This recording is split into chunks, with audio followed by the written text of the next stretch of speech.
ایک عجیب و غریب ویڈیو اس وقت انٹرنیٹ پر کافی وائرل ہو رہی ہے جس میں ایک شخص آزادی کا جشن منا رہا ہے۔ اب آپ یہ سوچ رہے ہوں گے کہ آزادی کا جشن تو سبھی مناتے ہیں، پر اس شخص کی آزادی کا جشن انگریزوں کی غلامی سے نہیں بلکہ اپنی بیوی کی غلامی سے ہے۔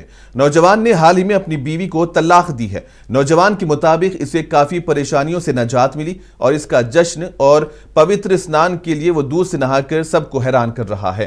نوجوان کی شناخت مانک علی کے طور پر ہوئی ہے، جو آسام کے نلباری ضلع کے مکلموا گاؤں کا رہنے والا ہے۔ مانک آج آزاد اور خوش ہے کیونکہ ایک بڑی فکر مانک سے دور ہو گئی ہے۔ کہا جا رہا ہے کہ اپنی بیوی کو قانونی طور پر طلاق دینے کے بعد مانک اب پریشانیوں سے آزاد ہے۔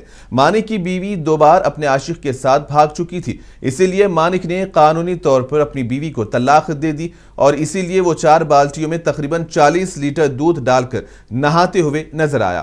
میاں بیوی کا رشتہ ایک مقدس رشتہ ہے، لیکن جب اس رشتے میں اعتماد کی بنیاد کمزور ہو جائے تو اسے برقرار رکھنا مشکل ہو جاتا ہے۔ مانک کے ساتھ بھی کچھ ایسا ہی ہوا ہوگا۔ تاہم طلاق کے بعد مانک کے دودھ سے نہانے کے واقعے نے مقامی لوگوں کو حیران کر دیا ہے۔